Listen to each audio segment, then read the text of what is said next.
Hey everyone, days were extremely busy with so many festivals one after the other that we have been thoroughly enjoying home cooked food almost every day, and also big Indian meals like festival food, and also munching on chakli, shankarpale every now and then, walking around in the kitchen.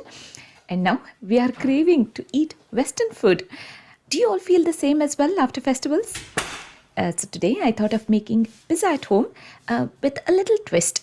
First thing first, I take a bowl, add in 7 grams of dry yeast, a teaspoon of sugar and warm water to soak in.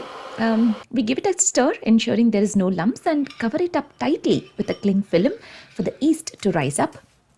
Without disturbing the bowl, we leave it on its own. Now, just in time, I received this parcel from Jugs.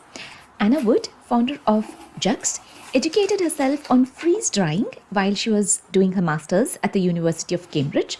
The process of freeze drying removes only water content from a product through a process called sublimation. This maintains the plant's natural goodness and preserves it, giving it a lifespan for years. A very interesting method, right? It pauses on a planted perishability and captures all the nutrients, flavor and color that was being lost through traditional dehydration method. Freeze drying was a perfect solution to address the major issues we face in our food system, a process that creates long-lasting 100% natural products while whole food nutrition that reduces food waste and makes it easier for people to eat a plant-rich diet. And when I happened to come across their site, I just loved the idea on how these herbs and spices retaining the nutrients. So I had to get my hands on a few boxes, basil, parsley and garlic pieces. And you can also use my code Sushma20 to get an amazing discount at the checkout. I gathered the required vegetables, onions, peppers, tomatoes and shallot onions as well. To make the sauce, I roughly chop 1 big large onion, 1 red bell pepper, tomatoes.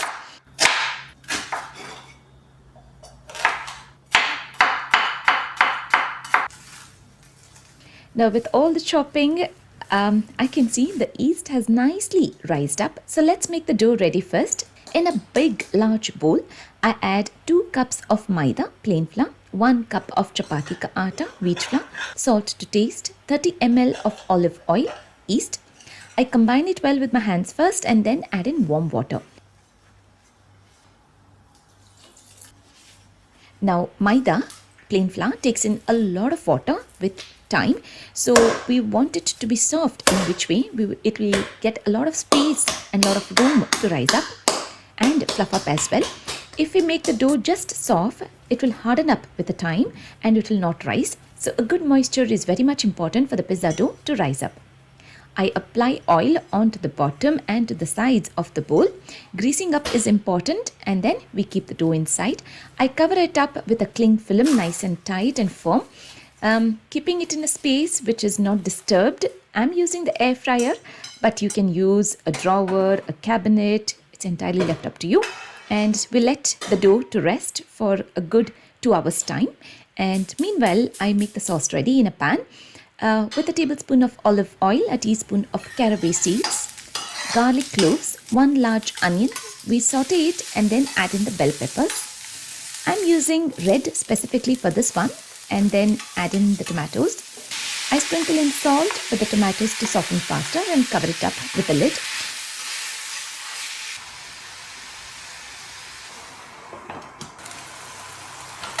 Once it's soft and mushy, I add in salt, Kashmiri red chili powder, parsley and basil. They are so aromatic.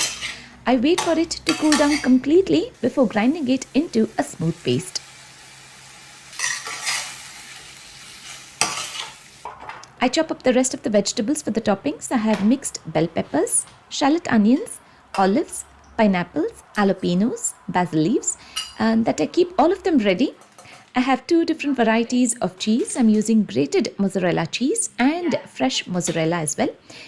Sanika's at home as it's her half-term holidays and she enjoys and loves making her own pizza. Now that I have all the toppings ready, it will be a lot easier as and whenever anybody wants to come and make their own pizza.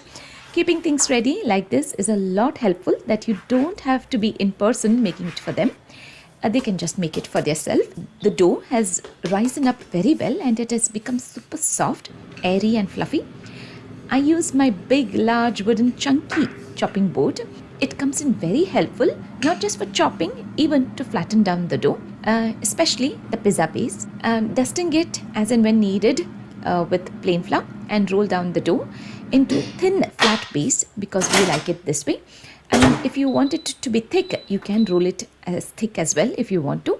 I use a fork to prick so that the dough doesn't rise up when it's in the air fryer. I keep it in the air fryer for 4 minutes time at 190 degrees temperature. I grind the mix into a pizza sauce. Sanika gets to make her own pizza and she's super happy about it. This is what makes kids happy during holidays, and it's easy as well to make pizza at home.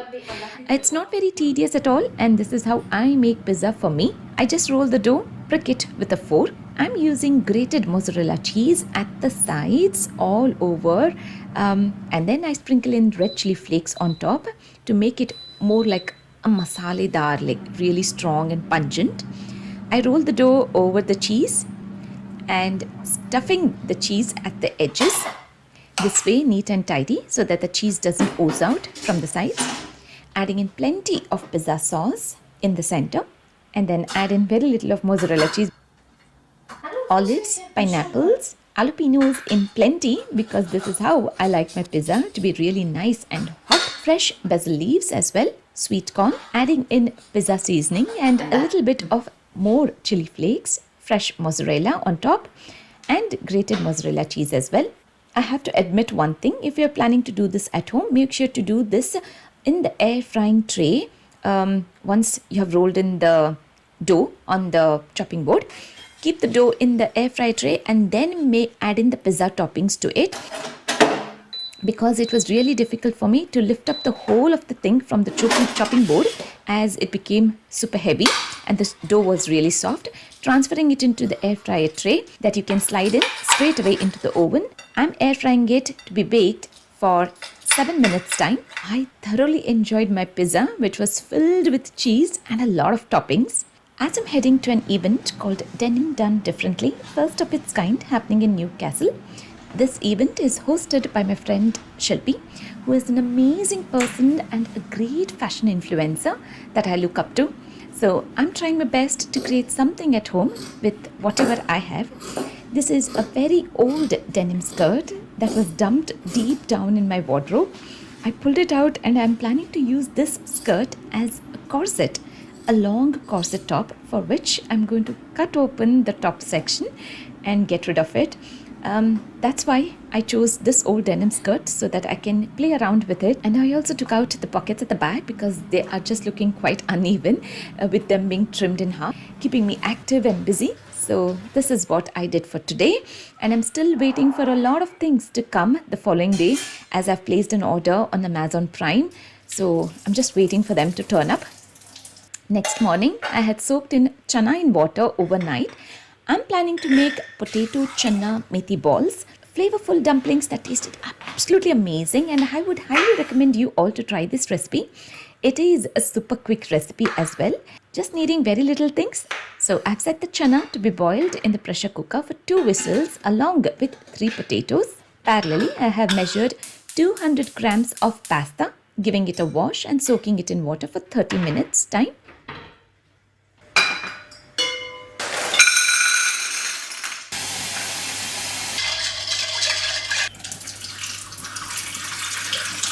If you soak the pasta in water for at least 30 minutes, it will be cooked faster. Meanwhile, I prep chopping all the vegetables that I had. Handful of fresh methi leaves, which is one of the key ingredients to make these flavorful dumplings.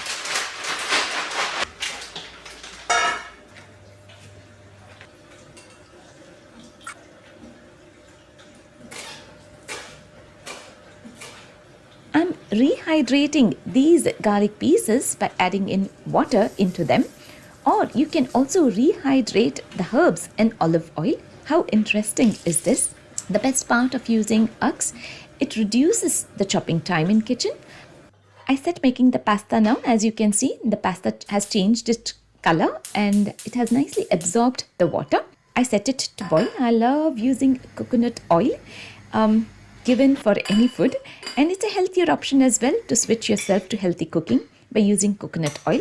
But yes, you can use olive oil for this recipe to make it very authentic.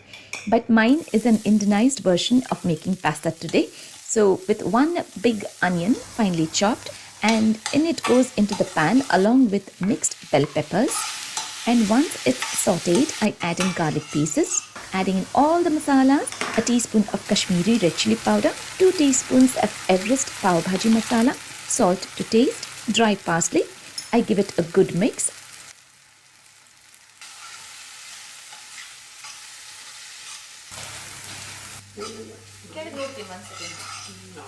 We finish it off by adding in a teaspoon of butter, cooked pasta along with a little bit of starch to give it a creamy texture, a nice flavorful of masala which is all cooked and ready. This can be flavorful, aromatic and satisfying your Indian taste buds with a good twist. Potatoes and chana are pressure cooked, so I mashed them up roughly. And in a pan with a teaspoon of coconut oil, 1 medium-sized onion, which is finely chopped. And I also use a teaspoon of garlic pieces from Uggs, mashed chana and potatoes. I give it a good mix on the tawa. I let it warm up nicely, and then into this I add a handful of fresh methi leaves that I have chopped. This is one of the key ingredients that cannot be missed. A teaspoon of cumin powder, dry parsley, basil leaves, a teaspoon of green chili paste, salt to taste. I give it a good mix, combining it well and warming it up on the tawa, and then we allow it to cool down completely before making balls. I put back everything in place because I'm still waiting for the Amazon Prime parcel to arrive, and these herbs have definitely got a nice place on my kitchen cabinet, and I'm really looking forward to make more new recipes using Uggs herbs and spices. I make small balls. This is something that I would really recommend you all to try. They taste absolutely fantastic. Sanika just loved coming back from school and she found them to be a perfect snack after school. This can be made way beforehand for parties and gatherings, so make sure to keep this recipe on hand. I always have breadcrumbs ready in my freezer, so this comes in really helpful and handy. To the breadcrumbs, I add in dry parsley. I rolled the potato bolts into the breadcrumbs, giving it a good coat from all sides. So with a drizzle of oil on top, this can be air fried or deep fried too, but I prefer air frying it for 10 minutes time at 190 degrees temperature. I'm super hungry and lunch is almost ready, so I better have an early lunch today so that I'm all ready and done with my eating before I start my DIY later.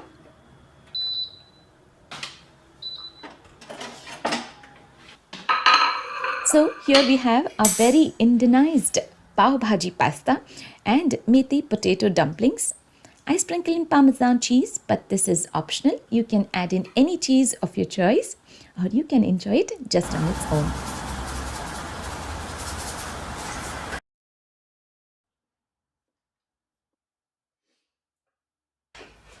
So I'm planning to make a very long corset top, or you can use it as a dress. I'm using this denim skirt, and here is to my version of template that I prefer for accuracy. I have this leaflet that I'm using. I fold it into half. It's a very long rectangular piece, and now I fold it into another half, making it quarter to get the center section. I keep the center section on the skirt on the line and use a pencil marking so that I get the accuracy of the rectangular shape that I need to cut for the fabric, and I slide it down further.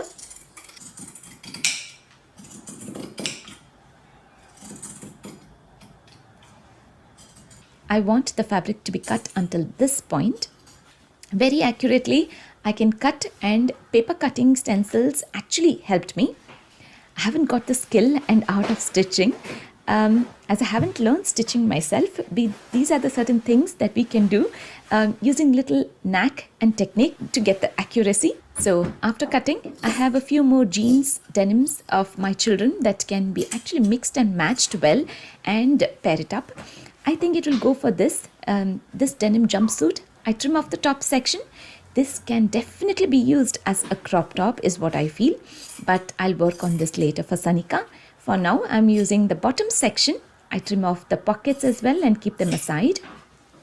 Maybe I can use them later to create something at home.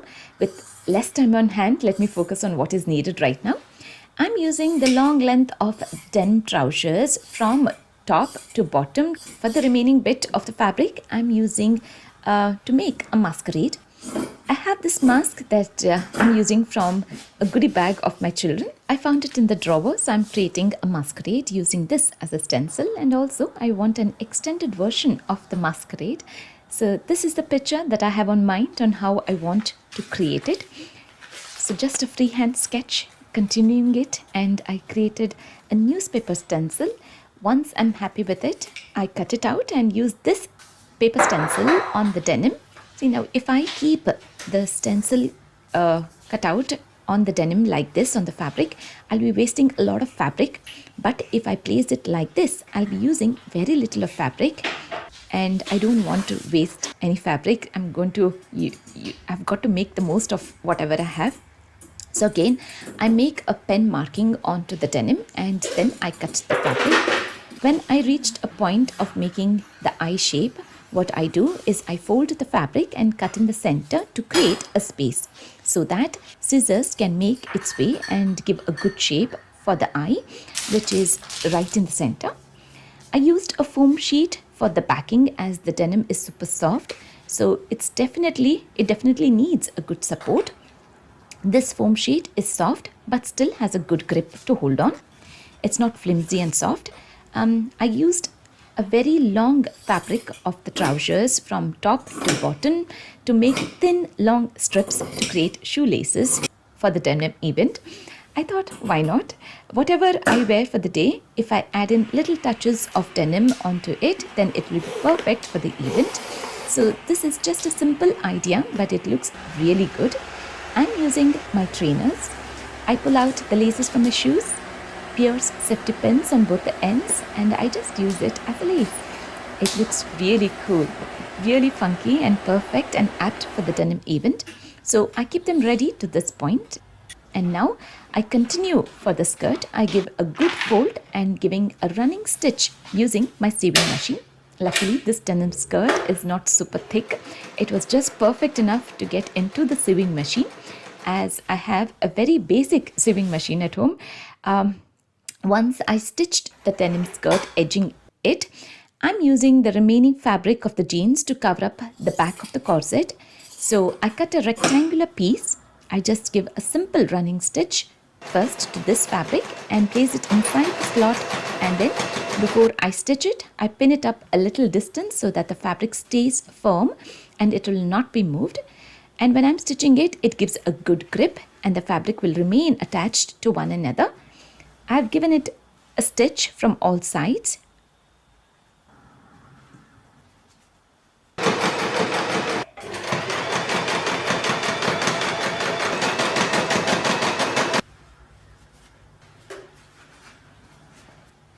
I added in a few more sequins using fabric glue just so that it looks uplifted with shine on stones. Simple things, simple elements like adding these stones also make a huge difference in the appearance. My favorite bit is this statement piece of the denim making a masquerade.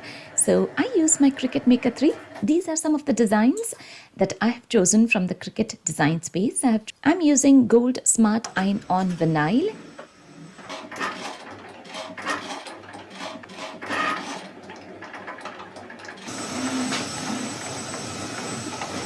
My Cricut Maker 3 comes in very useful and helpful for anything that I want to create at home. I'm leaving the link of my Cricut Maker 3 as well in the description box, so make sure to check that out. I peel off the excess vinyl. So here we have fabulous cutout pieces. As I peel the excess, I still retain and make sure to keep the center portion, which is also of good shape, that I can use it. It doesn't have to go waste. This is beautiful that I can definitely use it to decorate my masquerade. I'm using my Cricut Easy Press and the press mat as well. I give a press to the denim eye mask first, and once it's warm up, I place the designs just here and there, whatever looks appealing to my eyes, and this is entirely the way you wish to see your masquerade being decorated. I place the stars just here and there and press down, giving gentle pressure for 20 seconds with the design being stuck on the denim eye mask. It's definitely a great way to uplift your homemade masks at home. Once I'm happy with all the designs, where they are and how you have placed them, but make sure you haven't peeled off the stickers as yet, because everything is so close to one another. As we are working in a very small distance, we just want them to stay until the whole of the design is complete on the eye mask with all the sticking. And once it's complete, make sure to flip the other way around and press down for another 20 seconds and allow it to cool down completely. And here is to the most interesting part, to peel off the liner on top, and you'll see the amazing designs full of glitter, shine and shimmer. I've added on some pearls here and there, some stones, gems, just to make it look very appealing to eyes. I have also used hot glue to stick on the eye mask to the foam sheet as the base. Try and attempt to do little sections at a time, not together at once for the whole. I complete the whole look by using a gold paint, and I give an outline completely to the masquerade and to the eye section as well.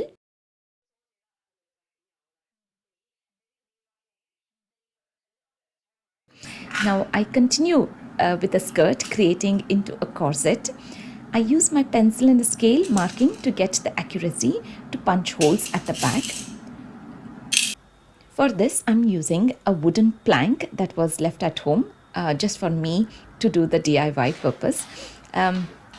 So I'm going to use a hammer, and this is my eyelet punch kit that I have bought from Hobbycraft. This is really good. If you're planning to use eyelets, I think I would suggest you to buy it from Hobbycraft, as it's really good. Earlier, the one which I had at home didn't even punch the holes properly onto the cloth. Even though this is the denim and really good thick material, it made good punches, and I've got the hang now. So I gave few attempt myself now that I have got the hang of it now. So let me show you how it works. So you're using the steel round section, the smooth surface, and place it at the back of the cloth. Place the top section to mark the hole, and you can place it and hit it with the hammer to create a hole. Once you have got the hole, use the eyelets, place it into the hole, the punched section, and then at the back seal it up with the eyelet section, which has to go at the bottom to secure, and then cover it up with this little knob and hit it with a hammer, creating eyelets. Honestly, I enjoyed it thoroughly creating these eyelets. It looks classy, it looks neat, it looks tidy, and I also made some punch holes with small eyelets onto the eye mask as well.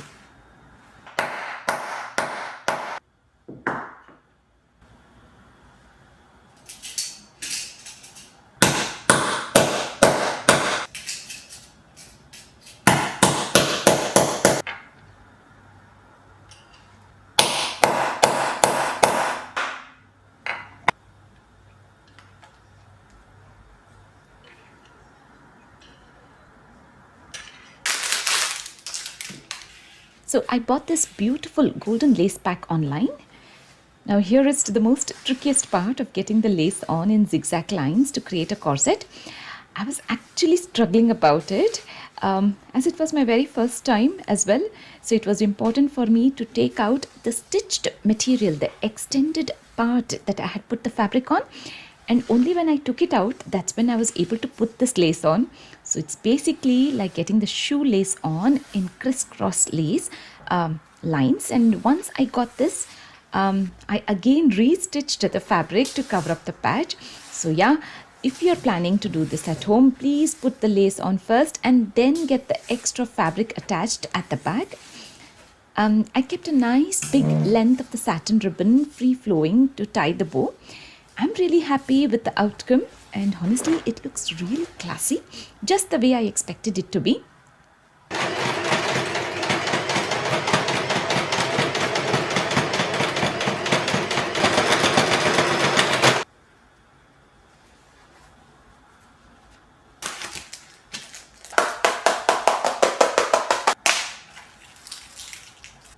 I really felt the need of adding something else, something more onto the front.